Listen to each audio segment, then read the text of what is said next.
How to Study. This is Mentor Mike, and today we'll be going over the methods I used to study that got me to be the valedictorian of my high school.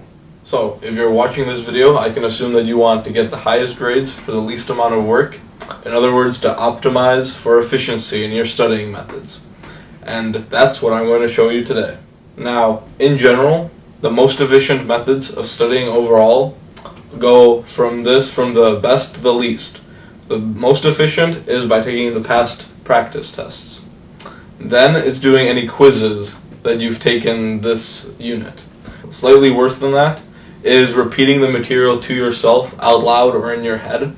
I'll get to how you do that later. Then it's doing the homework assignments. A lot of the time these homework assignments don't necessarily perfectly correspond to what's going to be on the test, but they do give you a decently good idea.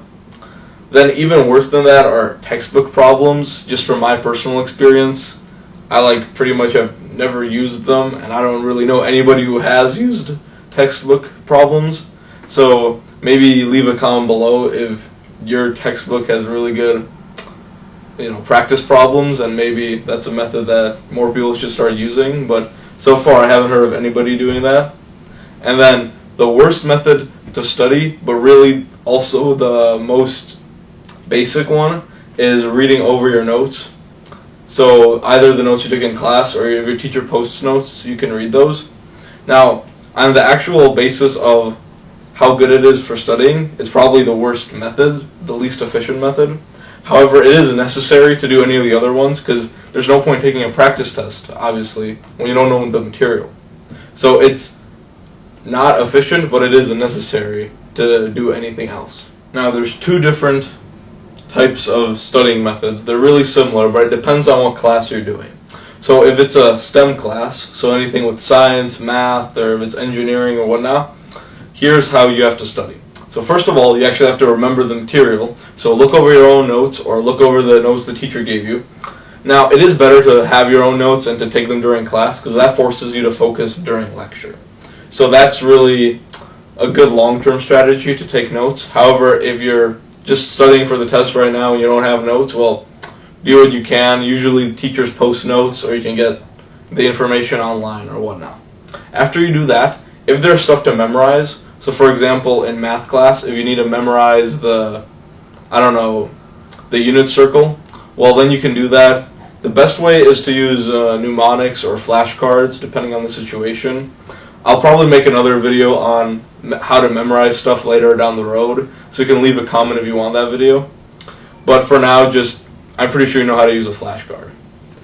And the next step is, if you have quizzes on the material, do them again, and then see if you at least remember the material that was already tested on. If you don't have quizzes, but you do have a lot of past exams, then start doing the past exams because those give you the best idea of what the test is going to be. If you don't have a lot of past exams, then you can look over your homework. I only recommend doing that in the last option, but if you have to do it, well then you have to do it, but I hope you wouldn't have to.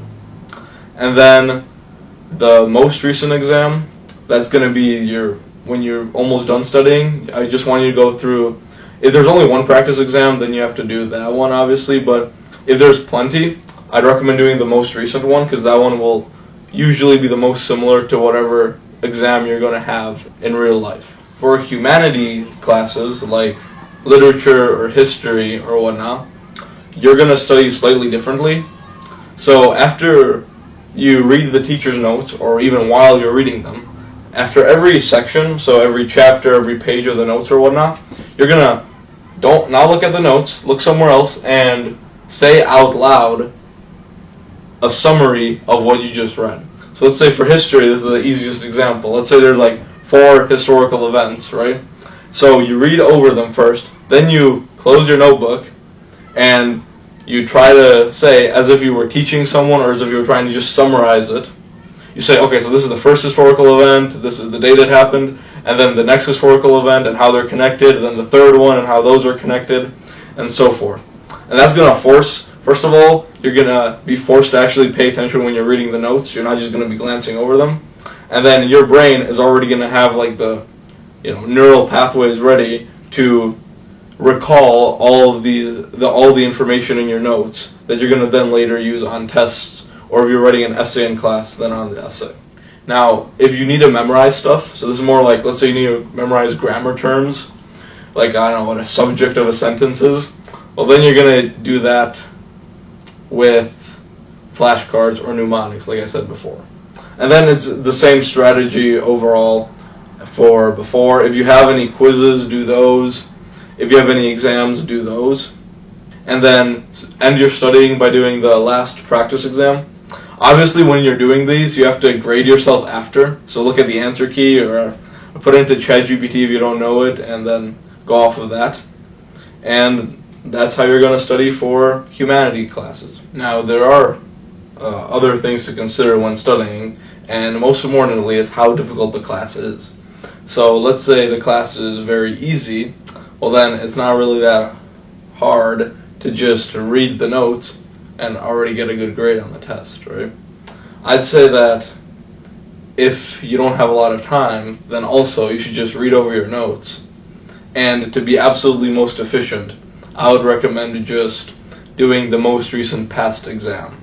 So if the class is really easy, or if you don't have a lot of time, just read the notes and do one practice exam and grade yourself on it.